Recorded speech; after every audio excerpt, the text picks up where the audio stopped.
Bihar board class 12th वाले students के लिए बहुत ही बड़ी खुशखबरी है कि भाई मैं बहुत ही मोस्ट वीवीआई प्रश्न जो कि आपका 1 फरवरी को बायोलॉजी का जो एग्जाम होने वाला है क्लास 12th वाले स्टूडेंट्स के लिए मैं बता रहा हूं, उनके लिए मोस्ट वीवीआई प्रश्न लेके आ गया हूं, जो इतना वीवीआई है ना कि यही सारे क्वेश्चन आपको एग्जाम में दिखने वाले हैं 1 फरवरी। जी हाँ, नोट कर लीजिए, 1 फरवरी का जो बायोलॉजी का एग्जाम होने वाला है उसमें यही सारे क्वेश्चन दिखने वाले हैं। तो भाई क्यों ना ये सारे क्वेश्चन को आप याद कर लो भाई, याद कर लो, क्योंकि यही सारे क्वेश्चन आपको दिखने वाले हैं। तो भाई बाद में पछताने से क्या फायदा, ये सारा क्वेश्चन को आप याद कर लो, क्योंकि देखो जब भी आपका ना यही सारे क्वेश्चन आपको पेपर में दिखेंगे ना तब मेरी याद आएगी, तो बाद में क्यों पछताना भाई, अभी याद कर लो। बार बार बता रहा हूं, 7 साल से मैं यही काम कर रहा हूं, लेकिन इस तरह का जो वीडियो है मैं पहली बार बना रहा हूं। मैं तो ज़्यादातर फेस वाला ही वीडियो बनाता हूं, अभी लाइट वगैरह नहीं है जिसकी वजह से ये वीडियो मैं बना रहा हूं, तो बीच बीच में कुछ त्रुटि होगी, उसके लिए मैं क्षमा चाहता हूं। लेकिन अगर आप ये सारा क्वेश्चन जो मैं भी बता रहा हूं अगर आप ये कर लेते हो ना, कसम से आप ये 70 में 70 फोड़ दोगे, ये कसम से बता रहा हूं, 70 में 70 आप ले आओगे, क्योंकि यही सारे क्वेश्चन आपको दिखने वाले हैं 1 फरवरी का। ठीक है, बायोलॉजी का जो एग्जाम है उसमें यही दिखने वाले हैं भाई, बढ़िया से याद कर लो भाई। क्या पता आप तक ये वीडियो पहुंची है ना, अगर ये मेरी वीडियो आप तक पहुंची है तो आप बहुत भाग्यशाली हो कि ये वीडियो आप तक पहुंच गई है।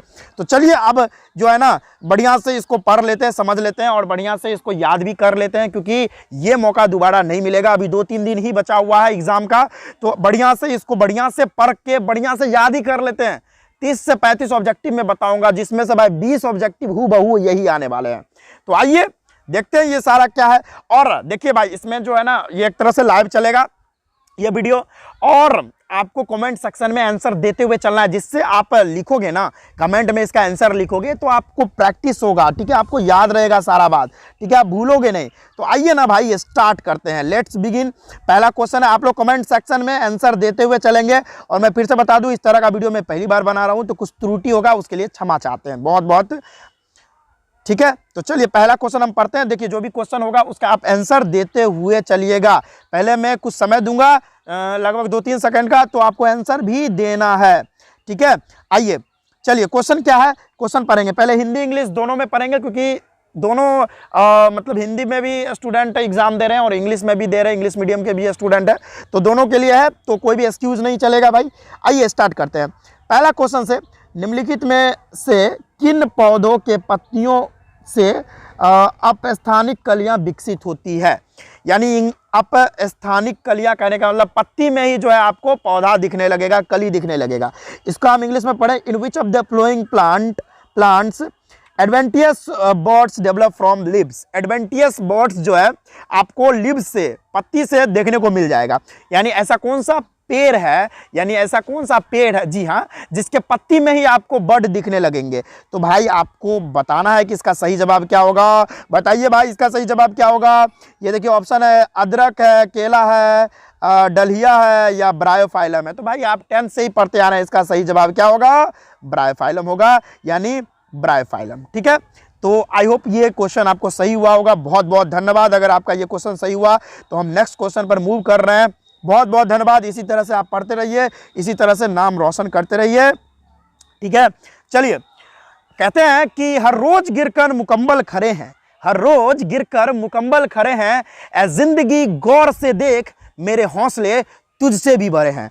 जी हाँ स्टूडेंट्स, अगर आपको ना सफलता नहीं मिल रही, आप बहुत प्रयत्न कर रहे हो, बहुत मेहनत करो, लेकिन अभी तक आपको सक्सेस नहीं मिला, तो आपको ना जो भी आपकी जीवन में कठिनाई है उसको यही शायरी मुंह पर मारना है कि भाई जो आप कितना कठिनाई दोगे, कितना परेशानी दोगे, लेकिन मैं भाई तुम्हारे से मैं डरने वाला नहीं हूँ, मैं अडिग रहूँगा। ठीक है, तुम्हारे ये जो लाख कठिनाइयाँ हैं, लाख जो परेशानियाँ मेरे को दे रहे हो, मेरे को उससे कोई फर्क नहीं पड़ रहा। ठीक है, तो हर रोज गिरकर मुकम्मल खड़े हैं, ए जिंदगी गौर से देख, ए जिंदगी गौर से देख ले मेरे जो हौसले हैं ना तुझसे भी बड़े हैं, तो मैं डरने वाला नहीं हूं। ठीक है, तो इसी जोश के साथ हम आगे बढ़ना चाहेंगे। क्वेश्चन अगला है, ध्यान से देखेंगे 1 मिनट में। हाँ ठीक है, अगला क्वेश्चन हम ध्यान से देखेंगे। क्वेश्चन ये है कि निम्नलिखित में से किन जीवों में अर्धसूत्री विभाजन युग्मज के निर्माण में नहीं होता है। ठीक है, इंग्लिश में पढ़ेंगे, in which of the following organism meiosis does not occur during gamete formation. Okay, तो इसका सही जवाब क्या होगा भाई, मैं ऑप्शन पढ़ देता हूं। अगुणित जीव या द्विगुणित जीव है, उसके बाद मनुष्य है या चिंपॉन्जी है, ठीक है, हैप्लॉइड ऑर्गेनिज्म या डिप्लॉइड ऑर्गेनिज्म या ह्यूमन या चिंपॉन्जी। भाई सही जवाब बताइए जल्दी से, कमेंट सेक्शन में आप लोग इसका आंसर जरूर देंगे, जल्दी जल्दी जल्दी जल्दी जल्दी जल्दी। चलिए भाई, इसका सही जवाब क्या होगा, इसका सही जवाब होगा डिप्लॉइड ऑर्गेनिज्म यानी द्विगुणित जीव। ठीक है, आगे बढ़ेंगे। आई होप ये क्वेश्चन आपका सही होगा। जिन जिन भाइयों का और जिन जिन बहनों का ये क्वेश्चन सही होगा उनको बहुत बहुत धन्यवाद, बहुत बहुत साधुवाद। ऐसे ही पढ़ते रहिए और अपने माता पिता का नाम रोशन करते रहें। चलिए अगला क्वेश्चन देखते हैं। अगला क्वेश्चन है भाई, ध्यान से देखिएगा, एक मिनट, हाँ अगला क्वेश्चन ध्यान से देखिएगा। क्वेश्चन कह रहा है कि निम्नलिखित में से कौन असत्य कथन है, यानी which of the following statement is incorrect, इसमें से कौन सा कथन जो है गलत है। आइए देखते हैं कौन सा कथन है, बढ़िया से कथन पढ़ते हैं। कथन कह रहा है कि निषेचन के पश्चात बीजांड बीज में विकसित होते हैं। ए नंबर ऑप्शन, बी नंबर है सरीसृप एवं पक्षी अंडज है। ठीक है, अगला है सी नंबर केचुआ उभय लिंगाश्रयी होता है या हाइड्रा में मुकुलन बनते हैं। इंग्लिश में इसको देखेंगे भाई, क्या है इंग्लिश में, ध्यान से देखेंगे अपना लोग, ध्यान से। ठीक है, इसमें मेरे को थोड़ी परेशानी होगी क्योंकि मैं फर्स्ट टाइम ये वीडियो बना रहा हूं, लेकिन कोई बात नहीं है भाई। अगला देखेंगे, ए नंबर ऑप्शन है ovule develop into seed after fertilisation, या reptiles and birds are oviparous, या सी नंबर ऑप्शन है अर्थ वॉर्म इज मोनोसियस, या है गैम्यूल फॉर्मेशन ऑकर्स इन हाइड्रा। भाई ये आपको बताना है क्या होगा, मेरे को तो पता है भाई, मेरे को तो पता है, आपको बताना है। तो इसका सही जवाब क्या हो जाएगा, गैम्यूल फॉर्मेशन ऑकर इन हाइड्रा, यानी जो हमारा इसका सही जवाब है। हिंदी में अगर हम बताना चाहें तो हिंदी में जो हम बताना चाहें, एक मिनट भाई मेरे को परेशानी होती है थोड़ा इसको हैंडल करने में, चालू करने में। ठीक है, इसमें सही जवाब हो जाएगा हाइड्रा में मुकुलन बनते हैं। हाइड्रा में क्या होता है, मुकुलन बनते हैं। तो जिन जिन का तीसरा नंबर क्वेश्चन सही होगा बहुत बहुत धन्यवाद उनका, ऐसे ही आप पढ़ते रहिए, नाम रोशन करते रहिए। चौथा नंबर क्वेश्चन देखिएगा ध्यान से, काली मिर्च के बीज में अवशिष्ट उपस्थित बीज क्या है, बीजांड काय को क्या कहते हैं। ठीक है, तो क्या कहते हैं भाई, तो ऑप्शन पढ़िएगा ध्यान से, पहले इंग्लिश में पढ़ दूं। In seed of proper remnant of nucleus persist which is called as what. तो भाई इसका सही जवाब आप लोग ध्यान से देखिए, ठीक है, और ध्यान से इसका सही जवाब आप लोग कमेंट सेक्शन में लिखेंगे। इसका सही जवाब मुझे पता है, आप लोग जल्दी से दीजिए। जी हाँ जी हाँ जी हाँ जी हाँ, एकदम सही जवाब है, पेरिस्पर्म इसका सही जवाब हो जाएगा। क्या हो जाएगा, पेरिस्पर्म इसका सही जवाब हो जाएगा, पेरिस्पर्म इसका सही जवाब हो जाएगा, यानी परिभ्रूण कोष इसका जो सही जवाब हो जाएगा। चलिए आगे बढ़े, अगला नंबर क्वेश्चन है, जिनका ये सही हुआ होगा बहुत बहुत धन्यवाद। चलिए अगला क्वेश्चन हम लोग ध्यान से देखेंगे। अगला क्वेश्चन है हमारा, निषेचन के पश्चात अंडाशय की दीवार किसमें विकसित होती है। ठीक है, किसमें विकसित होती है भाई, तो इसका सही जवाब आप लोग ध्यान से देखिएगा, है ना। मैं यहाँ पर ऑप्शन पढ़ दूं जरा, क्या है, एपिकॉर्प या बीज या मेजोकॉर्प या फल भित्ति, है ना। इंग्लिश में पढ़ेंगे, after fertilisation wall of ovary develop into which structure, तो है एपिक्रैप या सीड या मीसोक्रैप या पेरिक्रैप। भाई सभी लोग जानते हैं इसका सही जवाब क्या होगा, जल्दी से कमेंट सेक्शन में इसका सही जवाब दीजिए। जी हाँ, फल भित्ति, इसका सही जवाब क्या होगा, फल भित्ति। पेरिक्रैप इसका सही जवाब हो जाएगा। तो जिन जिन का ये सही होता जा रहा है उनको बहुत बहुत धन्यवाद। इसी तरह से आप पढ़ाई करते रहिए और इस तरह से आप अपना माता पिता और खुद का भी नाम रोशन करते रहिए। अगला क्वेश्चन है, 6 नंबर क्वेश्चन पढ़ेंगे, ध्यान से देखिएगा। यदि बीज का निर्माण बिना निषेचन के होता है तो इसे क्या कहते हैं। ठीक है, if production of seed occurs without fertilisation it is known as, अगर कोई भी बीज का निर्माण बिना निषेचन के होता है तो उसको हम क्या कहते हैं। तो ऑप्शन देखेंगे, ऑप्शन क्या है भाई, ऑप्शन देखेंगे, ऑप्शन में है कि संजनन बोलते हैं या असंजनन बोलते हैं या अनिषेकन जनित फल बोलते हैं या अनिषजनन बोलते हैं, क्या बोलते हैं भाई। तो इसका सही जवाब बताओ भाई क्या होगा। ठीक है, इसका सही जवाब जल्दी जल्दी जल्दी, इसका सही जवाब क्या होगा, बताओ बताओ। चलिए इसका सही जवाब हो जाएगा असंजनन। क्या हो जाएगा इसका सही जवाब, असंजनन इसका सही जवाब हो जाएगा, असंजनन यानी ओपोमिक्सिस इसका सही जवाब हो जाएगा। चलिए आगे बढ़े, अगला क्वेश्चन करते हैं, 7वां नंबर क्वेश्चन है। अगला क्वेश्चन करते हैं भाई, हाँ अगला क्वेश्चन, एक मिनट भाई, हाँ थोड़ी बहुत परेशानी होगी क्योंकि इस तरह का वीडियो मैं पहली बार बना रहा हूँ। अगला क्वेश्चन है, पराग कण जीवाश्म के रूप में अच्छे से संरक्षित रहते हैं क्योंकि क्योंकि क्योंकि क्योंकि यानी pollen grain are well preserved as fossils because. क्यों भाई? तो ऑप्शन पढ़िएगा, क्योंकि पराग कण में भित्ति है, क्योंकि बी नंबर ऑप्शन है भित्ति में पोलेनिन का बाह्य चोल है, या भित्ति में प्रोक्टो सेलुलोज का अंतचोल है, या भित्ति में सेलुलोज है। क्या है भाई? इंग्लिश में भी एक बार जरा पढ़ दूं भाई।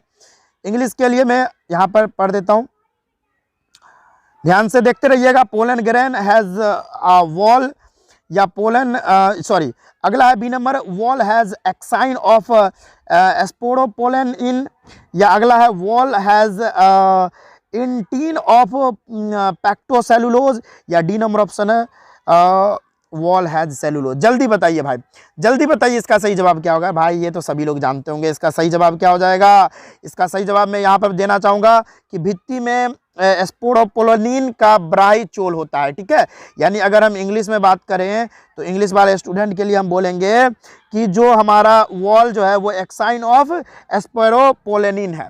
ठीक है, चलिए अगला बढ़ते हैं। ये जो बच्चों का सही हो रहा है बहुत बहुत धन्यवाद उनको। अगला क्वेश्चन हम ध्यान से देखते हैं, बहुत ध्यान से देखते हैं। निम्नलिखित में से कौन कोशिका अगुणित नहीं है? कौन कोशिका जो है अगुणित नहीं है? ठीक है, क्या है? शुक्राणु जनन कोशिका, या शुक्राणु पूर्व को है, या क्या है द्वितीयक शुक्राणु कोशिका, या शुक्राणु है भाई। ठीक है भाई, ज़िंदगी भर में तो इंग्लिश मीडियम को ही पढ़ाया तो थोड़ा बहुत प्रॉब्लम होता है हिंदी बोलने में, लेकिन कोई दिक्कत नहीं है। भारत में क्या कहूँ भाई क्या कहूँ, इंडिया का एजुकेशन सिस्टम ही ऐसा है कि इंग्लिश पर ही जोर दिया गया, इसीलिए हिंदी पढ़ने में उतना प्रॉब्लम होता है थोड़ा। चलिए कोई बात नहीं है, क्या कर सकते हैं, एजुकेशन सिस्टम के कारण ऐसा होता है। तो चलिए क्वेश्चन है, which of the following cell is not haploid? तो आपको बताना है स्पर्मेटोजीनिया है, या स्पर्मेटिड्स है, या सेकेंडरी स्पर्मेटोसाइट है, या स्पर्मेटोजून है। बताइए सही जवाब क्या होगा भाई? आप लोग को पता होगा, इसका सही जवाब क्या हो जाएगा? सेकेंडरी स्पर्मेटोसाइट, यानी द्वितीयक जो है शुक्राणु कोशिका हो जाएगा। द्वितीयक शुक्राणु कोशिका हमारा जो है सही जवाब हो जाएगा, यानी secondary spermatocyte. B number option सही हो जाएगा, सी नंबर ऑप्शन सही हो जाएगा। अगला क्वेश्चन 9 नंबर क्वेश्चन देखेंगे, बहुत ही बढ़िया से ध्यान से देखिएगा। एक बार मैं जरा ऊपर कर लूँ। हाँ, अगला क्वेश्चन ध्यान से देखिएगा। निम्नलिखित में से कौन गोनेड्रोट्रोपिन रिलीजिंग हार्मोन का स्रावन करता है? कौन है भाई? यानी which of the flowing secrets gonadotropin releasing hormone? तो बताना है आपको, अंडाशय होगा कि वृक्क होगा, ठीक है, या पश्च पीयूष ग्रंथि होगा, या अधश्चेतक होगा? बताइए क्या होगा इसका सही जवाब? यानी ओवरी होगा, टेस्टिस होगा, या पोस्टीरियर प्यूटेटरी ग्लैंड होगा, या हाइपोथैलेमस होगा? तो भाई सभी लोग जानते हैं इसका सही जवाब क्या होगा। इसका सही जवाब जल्दी लिखिए भाई, मेरे को तो पता है, हाइपोथैलेमस। क्या होगा? हाइपोथैलेमस। चलिए आगे बढ़ते हैं अगला क्वेश्चन की और। 10वां नंबर क्वेश्चन आपके स्क्रीन पे ये रहा। अगला क्वेश्चन है कि निम्नलिखित में से, एक मिनट भाई मैं ज़रा पेन ले लूँ। हाँ, निम्नलिखित में से किस क्रिया के पश्चात, मेरे को ना यहाँ पर दिखता भी नहीं है, एक मिनट भाई, इसको ज़रा ऊपर में करना चाहूँगा, नहीं हो भी नहीं रहा है, एक मिनट। चलिए कोई दिक्कत नहीं है, हम कर लेंगे। थोड़ा तो एक पहला वीडियो में प्रॉब्लम होगा। हाँ, यहाँ से पढ़ता हूँ मैं। निम्नलिखित में से किस क्रिया के पश्चात अंडोत्सर्ग होता है? अंडोत्सर्ग होता है, ठीक है। क्या होगा कि ovulation occurs after which of the flowing processes? किसमें होता है भाई? तो ऑप्शन है यहाँ पर आपके सामने, GnRH, after secretion of GnRH, या फीडबैक इनहेबिटेशन, या LH सर्जी, या आफ्टर सिक्रेशन ऑफ प्रोस्ट्रोजिन। भाई इसका तो सही जवाब आपको पता होगा भाई, ये तो कम से कम एटलीस्ट पता होगा। सही जवाब दीजिए जल्दी। इसका सही जवाब हो जाएगा LH सर्जी, LH सर्ज, जल्दी। चलिए इसको नोट करते रहिए और याद करते रहिए ध्यान से। अगला क्वेश्चन आपके स्क्रीन पे ये रहा। ये सारा क्वेश्चन आपको प्रिपेयर करके जाने ही चाहिए, चलिए अगला क्वेश्चन हम लोग देखते हैं, ध्यान से देखते रहिएगा। सामान्यतः गर्भ की पहली गतिशीलता गर्भावस्था के किस माह में देखी जाती है? ठीक है, तो normally the first movement of the foetus is observe in which month of pregnancy, किस मंथ में आपको गर्भावस्था में थोड़ा गतिशीलता दिखता है? ठीक है, तो तीसरा या चौथा, पांचवा या दूसरा? भाई आपको पता होना चाहिए, पांचवा महीना में होता है, ये तो सभी लोग जानते हैं, 5th मंथ में ये होता है, पांचवा महीना में। ठीक है, चलिए अगला क्वेश्चन देखें। अगला क्वेश्चन है 12वां नंबर क्वेश्चन है, ध्यान से देखिएगा, ध्यान से देखिएगा। एक बार मैं जरा ऊपर कर दूं, हाँ चलिए 12वां नंबर क्वेश्चन है कि पुरुषों द्वारा स्थायी तौर पर गर्भावस्था रोकने के लिए निम्नलिखित में से किस तरीके का प्रयोग किया जाता है?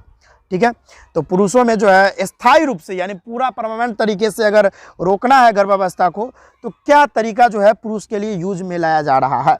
यानी which of the following method is use to prevent pregnancy permanently in men, पूरी तरह से खत्म ही करवा दे प्रेगनेंसी। ठीक है, तो वो कैसे होगा? तो उसको बोलते क्या है?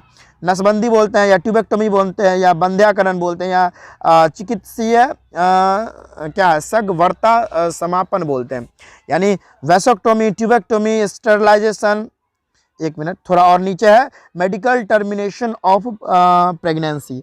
तो इसका सही जवाब क्या होगा? भाई आपको याद रखना होगा कि फीमेल में जो है वो ट्यूबेक्टोमी होता है, फीमेल में जो है ट्यूबेक्टोमी होता है, फीमेल में ये ट्यूबेक्टोमी होता है, ये फीमेल में होता है ट्यूबेक्टोमी, और जो नसबंदी होता है ये होता है मेल में। यानी ये जो हमारा सही जवाब हो जाएगा वो क्या हो जाएगा? वैसेक्टोमी।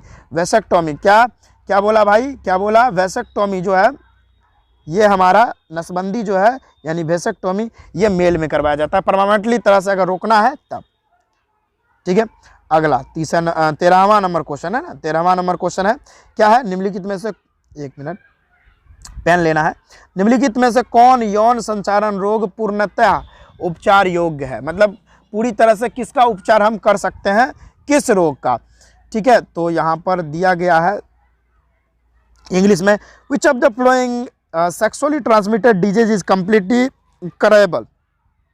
कुरेबल मतलब होता है कि जिसका पूरा तरह से इलाज किया जा सके। तो हेपेटाइटिस बी होगा कि एड्स होगा कि जेनिटल हर्पेस होगा या सिफेलिस होगा?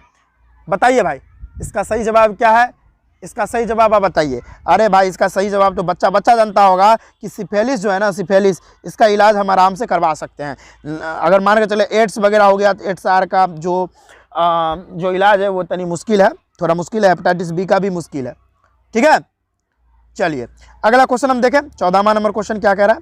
14वां नंबर क्वेश्चन ध्यान से पढ़ेंगे हम लोग बढ़िया से। क्या है? युग्मनज या प्रारंभिक भ्रूण के फैलोपी नलिकाओं में स्थानांतरण को क्या कहते हैं भाई? क्या कहते हैं भाई? ये आपको बताना है। ठीक है, तो IVF कहते हैं, या ET कहते हैं, या ZIFT कहते हैं, या IUT कहते हैं। तो ये बच्चा बच्चा जानता है भाई इसका सही जवाब क्या होगा। इसका सही जवाब क्या होगा? देखो IVF नहीं होगा, इन विट्रो फर्टिलाइजेशन नहीं होगा इसका सही जवाब। जितने सारे स्टूडेंट अगर ये क्वेश्चन का आंसर ये लगा रहे हैं IVF, तो वो गलत है भाई, ये गलत है। इसका सही जवाब हो जाएगा C। ठीक है, इसका सही जवाब क्या हो जाएगा? इसका सही जवाब हो जाएगा C, ZIFT। क्या हो जाएगा? ZIFT इसका सही जवाब हो जाएगा। ठीक है, चलिए भाई अगला क्वेश्चन हम लोग ध्यान से देखेंगे, ध्यान से देखेंगे, ध्यान से ध्यान से ध्यान से। अब देखिए ये क्वेश्चन लिख के रख लो भाई, ये क्वेश्चन तो 100% ये क्वेश्चन आना ही आना है।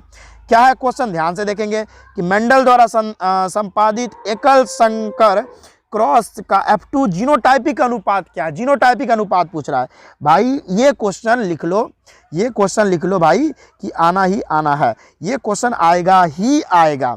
तो इसका रेशियो बताना है। तो देखिए which one of is genotypic ratio of F2 generation of monohybrid cross conducted by Mendel. चलिए भाई इसका सही जवाब बताइए। इसका देखिए ऑप्शन क्या क्या दे रखा है, मैं पढ़ दूं। 3:1, 1:2:1, या 9:3:3:1, उसके बाद 1:1। सही जवाब क्या है? अरे भाई ये तो आपको सर पढ़ा रखे होंगे, उसको तो रट के चलना है। क्या होगा? 1:2:1, 1:2:1, 1:2:1। याद कर लो, VVI प्रश्न है ये VVI प्रश्न है, इसको याद करके ही जाना है आपको। चलिए भाई अगला क्वेश्चन देखेंगे। 16वां नंबर क्वेश्चन क्या कह रहा है? ध्यान से पढ़ेंगे, बहुत अच्छे से पढ़ेंगे।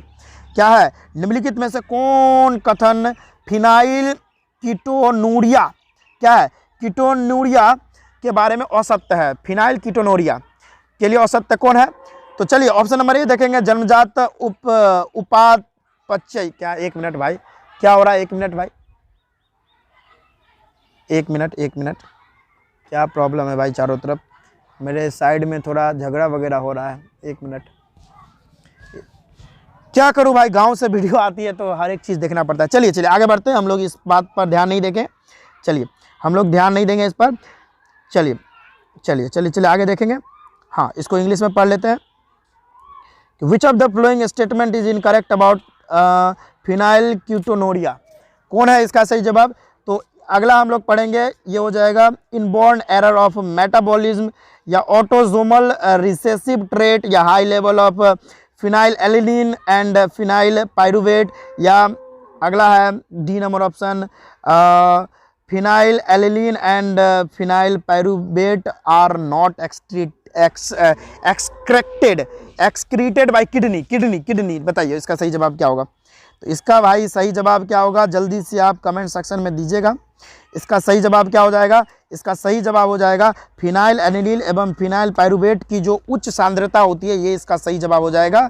यानी हाई लेवल ऑफ, इसका ये देखिए, high level of phenylalanine and phenyl pyruvate, ये इसका एकदम 100% सही जवाब हो जाएगा। चलिए आगे बढ़ते हैं। चलिए अगला क्वेश्चन ध्यान से देखेंगे। अगला क्वेश्चन है, मेंडल के अनुसार कोई वस्तु अपरिवर्तित रूप से जनक के संतति को युग्मकों के माध्यम से उत्तरोत्तर पीढ़ियों में अग्रसारित होती है। ठीक है, एक बार और इसको हम थोड़ा ऊपर करेंगे क्योंकि मेरे को दिख नहीं रही है। हाँ, चलिए, से उत्तरोत्तर पीढ़ियों में अग्रसारित होती है तो उन्हें क्या कहा जाता है? ठीक है, उन्होंने क्या कहा, मतलब अगर ये जो है उत्तरोत्तर पीढ़ियों में अग्रसर होती है तो उन्हें वो क्या कहते हैं, उन्होंने उनको क्या बोला है? तो इंग्लिश में भी पढ़ लेते हैं एक बार। ठीक है, तो according to Mendel something is stably passed down unchanged from the parent to offspring through gametes which was referred as. उसको क्या बोला गया भाई? चलो जल्दी बताओ, भूत से ये रिलेट करता है थोड़ा। चलिए जल्दी बताइए, इसका सही जवाब क्या हो जाएगा? इसका सही जवाब हो जाएगा जीन। क्या हो जाएगा? इसका सही जवाब हो जाएगा जीन। बहुत बहुत धन्यवाद इनका, जिन का ये क्वेश्चन सही हुआ है, बहुत बहुत धन्यवाद। चलिए अगला बढ़ते हैं। अगला क्वेश्चन, निम्नलिखित में से किसमें एक्सो माइनस नर प्रकार का लिंग निर्धारण क्रिया होता है? टिड्डा में, ठीक है, या मधुमक्खी में, या मनुष्य में, या पक्षी में? बताइए इसका सही जवाब क्या होगा? इसका सही जवाब जो है क्या होगा, जल्दी बताइए। इंग्लिश में पढ़ देता हूँ। In which of the following XO minus male type of sex determination observe? Grasshopper, honey B, या आगे बढ़ूंगा ह्यूमन में, या बर्ड में? भाई टिड्डा जो होता है ना, टिड्डा जानते हैं, ग्रास ऊपर, वही इसका सही जवाब हो जाएगा, टिड्डा। इसका सही जवाब क्या हो जाएगा? इसका सही जवाब हो जाएगा हमारा टिड्डा जो है हमारा सही जवाब हो जाएगा। टिड्डा के अंदर एक्सो माइनस जो है सेक्स डिटर्मिनेशन ऑब्जर्व किया जाता है। चलिए आगे बढ़ेंगे। अगला क्वेश्चन ध्यान से देखिएगा कि हाँ, डीएनए पॉलीन्यूक्लियोइड श्रृंखलाओं का आधार किससे बना होता है? ठीक है, यानी backbone of polynucleotide chain DNA is composed of which of the flowing? किससे बना होता है भाई? शुगर फॉस्फेट बेस से, या फॉस्फेट बेस से, या शुगर फॉस्फेट से, या स्टैक ऑफ पेयर्ड बेसिस से? बताइए इसका सही जवाब क्या होगा? भाई एवं बहन, इनका जो सही जवाब होगा वो होगा शुगर फॉस्फेट। क्या हो जाएगा? शुगर फॉस्फेट, संकरा फॉस्फेट। ठीक है, संकरा फॉस्फेट इसका सही जवाब हो जाएगा। आगे बढ़े, 20वां नंबर क्वेश्चन। देखिए ये सारा क्वेश्चन मोस्ट वीवीआई है, इसको ध्यान से आप पढ़ते जाइएगा। मोस्ट वीवीआई, वीवीआई प्रश्न, इससे ज़्यादा वीवीआई हो ही नहीं सकता, पॉसिबल ही नहीं है। अगला चलिए पढ़ते हैं, ध्यान से देखिएगा क्वेश्चन, ध्यान से। चलिए अगला क्वेश्चन है सेंट्रल, ठीक है, सेंट्रल डोगमा, जिसको हम मूल सिद्धांत को किसने प्रतिपादित किया था? ठीक है, किसने प्रतिपादित किया था? बताइए। तो बताइए इसका ऑप्शन क्या क्या है भाई? देखिए, वॉटसन है, क्रिक है, उसके बाद है विल्किंस है, या आर फ्रैंकलिन है। तो बताइए क्या इसका सही जवाब हो जाएगा? भाई आपको पता होना चाहिए, इसका सही जवाब हो जाएगा क्रिक। एक मिनट भाई, जी जी जी, इसका सही जवाब क्या हो जाएगा? क्रिक। इसका सही जवाब क्या हो जाएगा? क्रिक। ओ भाई क्या प्रॉब्लम है, एक मिनट भाई। इसका सही जवाब क्या होगा? क्रिक। इसका सही जवाब हो जाएगा हमारा क्रिक। क्रिक जो है हमारा सही जवाब हो जाएगा। ठीक है, ये चलिए आगे बढ़े, आगे बढ़ते हैं भाई। अगला नंबर क्वेश्चन है 21वां नंबर क्वेश्चन है। क्या, ध्यान से देखिएगा, ध्यान से देखिए। न्यूक्लियोसोम में उपस्थित प्रोटीन के बारे में निम्नलिखित में से कौन सा कथन सत्य नहीं है भाई? नहीं सही है, यानी which of the following statement is not true about the protein present in nucleosome? कौन सा सही नहीं है? जल्दी से बताइए, जल्दी से बताइए, जल्दी से बताइए। चलिए भाई मेरे प्यारे स्टूडेंट्स ध्यान से देखिएगा। नन हिस्टोन या हिस्टोन या क्षारीय प्रोटीन या धनात्मक प्रोटीन, जल्दी बताइए, जल्दी जल्दी जल्दी इसका सही जवाब बताइए, जल्दी इसका सही जवाब बताइए। इसका सही जवाब क्या हो जाएगा? इसका सही जवाब हो जाएगा नॉन हिस्टोन। नॉन हिस्टोन इसका सही जवाब हो जाएगा। क्या हो जाएगा? नॉन हिस्टोन इसका सही जवाब हो जाएगा। ठीक है, इसका सही जवाब क्या हो जाएगा? नॉन हिस्टोन इसका सही जवाब हो जाएगा। आगे बढ़े, आगे बढ़े, आगे बढ़े। अगला क्वेश्चन क्या हो जाएगा? इसका सही जवाब, अगला सही जवाब हो जाएगा रूपांतरित सिद्धांत का जीव। चलिए अगला क्वेश्चन हम ध्यान से देखते हैं। इसका अगला सवाल का जवाब क्या हो जाएगा? अगला सवाल जो है क्वेश्चन है रूपांतरित सिद्धांत का जीव रासायनिक प्रकृति का पता किसके द्वारा लगाया गया? तो देखिए इसका सही जवाब है ग्रिफ्थ और क्या है, लीडरबर्ग एंड टेलम। उसके बाद है एबडी, मैकलिओड एवं मैकार्टी या हर्सी एवं चेस। ये एकदम सी नंबर ऑप्शन सही है। आंख मूंद कर सी नंबर ऑप्शन मार दीजिए, एकदम मोस्ट बीबीआई पर्सन है एकदम। ठीक है, ये तीनों ने मिलके ये चीज़ को यहाँ पर खोजा था। ठीक है, biochemical nature of transforming principle जो है वो किनके द्वारा डिटरमाइन किया गया था? तो Avery, MacLeod and McCarty, MC यानी मैकार्टी के द्वारा ये तीनों ने मिलकर इसको प्रतिपादित किया था। ठीक है, आगे बढ़ते हैं। अगला नंबर क्वेश्चन है 23 नंबर क्वेश्चन देखिए कि विच of the following statement about RNA is correct? Incorrect पूछ रहा है, इनकरेक्ट। निम्नलिखित कथनों के आधार पर आरएनए के बारे में क्या गलत है? ठीक है, तो देखिए आरएनए एक पॉलीन्यूक्लियोटाइड श्रृंखला का बना होता है, या आरएनए में यूरासिन है, या आरएनए जो होते हैं वो टीबीएम में अनुवांशिक पदार्थ है, या आरएनए के प्रत्येक न्यूक्लियोटाइड में 2OH समूह की उपस्थिति आरएनए को क्या है, स्थायित्व देता है। एकदम सही जवाब क्या होगा इसमें? यहाँ पर मैं पढ़ देता हूँ इंग्लिश में भी कि आरएनए हैज़ 1 पॉलीन्यूक्लियोटाइड स्ट्रैंड। ठीक है, या यूरेंसिल प्रेजेंट इन आरएनए, या RNA is genetic material of in TMV, या present of 2OH in every nucleotide of RNA imparts stability to RNA. एकदम सही जवाब है यार, डी नंबर जो है हमारा सही जवाब हो जाएगा। क्या भाई? डी नंबर जो है हमारा, एक मिनट चलिए भाई इधर मैं कर दूं, डी नंबर जो है हमारा इसका सही जवाब हो जाएगा। डी नंबर इसका सही जवाब हो जाएगा।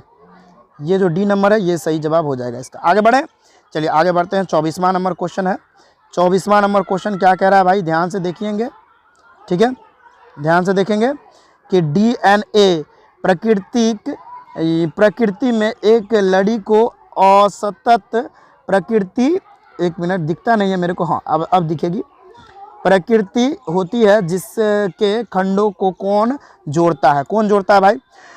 तो सही जवाब क्या हो जाएगा? डीएनए पॉलीमरेज, या डीएनए लाइगेज, या पाइमेज है, या आरएनए पॉलीमरेज। ठीक है, इसका सही जवाब क्या होगा? जल्दी से जल्दी भाई, जल्दी से जल्दी इसको कमेंट सेक्शन में दीजिएगा। तो इसका सही जवाब क्या हो जाएगा? डीएनए लाइगेज इसका सही जवाब हो जाएगा। आगे बढ़े, 25वां नंबर क्वेश्चन क्या है?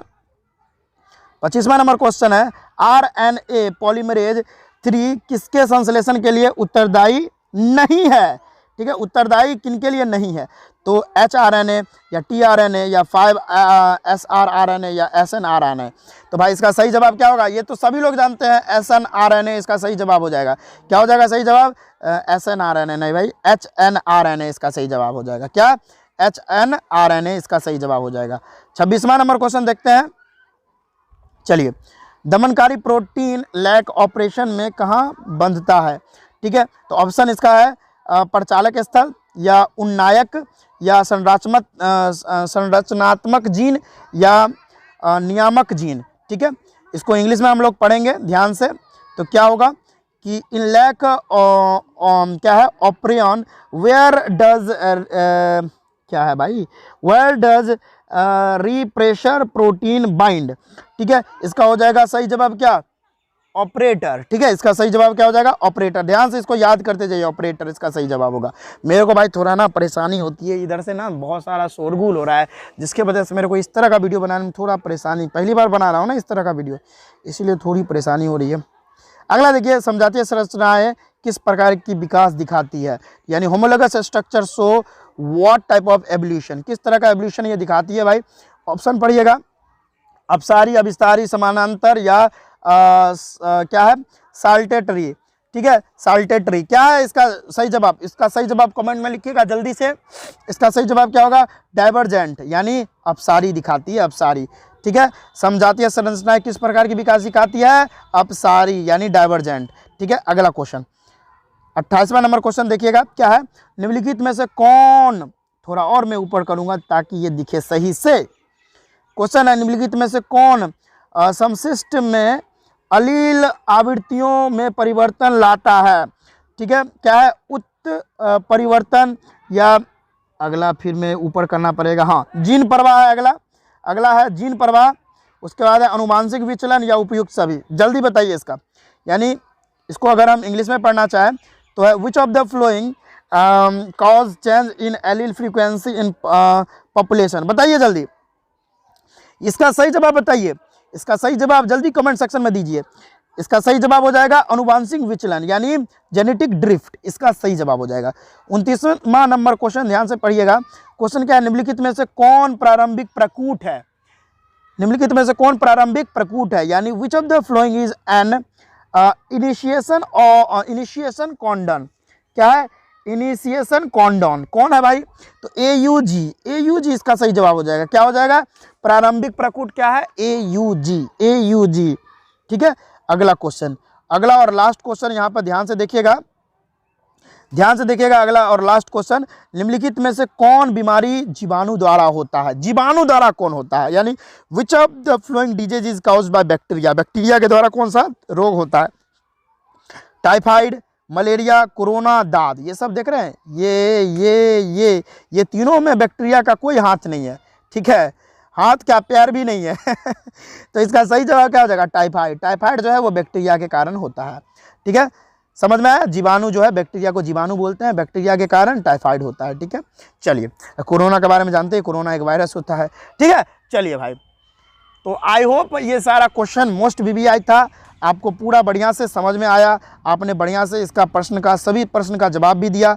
अगर आप ये सारे प्रश्न को एकदम याद कर लेते हैं तो हूबहू यही प्रश्न आने वाले हैं। थोड़ा इस बार थोड़ा पैटर्न को थोड़ा हार्ड किया है बिहार बोर्ड, लेकिन कोई बात नहीं, अगर ये आप कर लेते हो तो डेफिनेटली इससे जो है ना, अभी 30 क्वेश्चन बताओ, इससे 15 से 16 क्वेश्चन हूबहू इसी तरह से आने वाले हैं। ठीक है, तो अगर ये कर लेते हो, अगर 30 ऑब्जेक्टिव मैंने बताया ना, ये अगर ये कर लेते हो तो एकदम 16 नंबर आपके पक्के हो जाएंगे। ठीक है, और सारा चीज़ आपको बताने वाला हूँ, तो इस तरह का हम वीडियो बनाते रहेंगे बिहार बोर्ड वाले स्टूडेंट के लिए।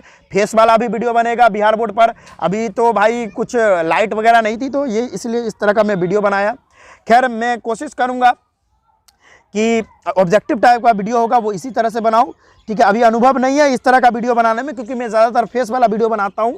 ठीक है, लेकिन क्या भाई, सीखने से तो सब कुछ हो जाता है। ठीक है, सीख लेंगे।